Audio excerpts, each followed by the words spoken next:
আগামীকাল সারা দেশ জুড়ে ধর্মীয় মর্যাদা ও উৎসাহ উদ্দীপনার মধ্য দিয়ে পালিত হবে পবিত্র ঈদ উল ফিতরের নামাজ। দীর্ঘ এক মাস রোজা পালনের পর খুশির এই উৎসবে মেতে উঠবেন মুসলিম সম্প্রদায়ের মানুষজন। ঈদের নামাজ আদায়ের মাধ্যমে মহান আল্লাহর কাছে ক্ষমা প্রার্থনা করবেন ধর্মপ্রাণ মুসলিমরা।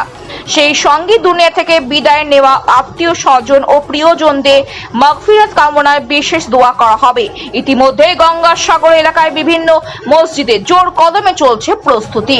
আলোকসজ্জায় সেজে উঠেছে মসজিদ চত্বর, চারিদিকে তৈরি হয়েছে উৎসবের আবহ।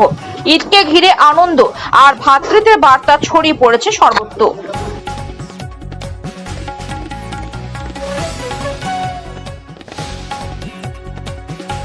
ঈদ উপলক্ষে আমাদের খুবই আনন্দ লাগছে আজকের, যে আমরা 30টা রোজা পূরণ করেছি।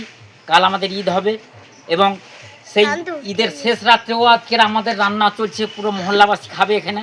হ্যাঁ, সেদিক থেকে আমরা খুব আনন্দ উপভোগ করছি আর প্রত্যেকের কাছে শান্তি কামনা করছি যে আমাদের মহল্লা কেন সারা বিশ্বের মধ্যে শান্তি বর্ষণ হোক। আর শান্তি কামনা করছি প্রত্যেকে হিন্দু মুসলমান যেন আমরা মিলেমিশে থাকতে পারি। হ্যাঁ, ঈদ মানে পবিত্রতা এবং একে অপরের মধ্যে মিলন বন্ধন। হ্যাঁ, সেই আনন্দ উপভোগ করছি আমরা।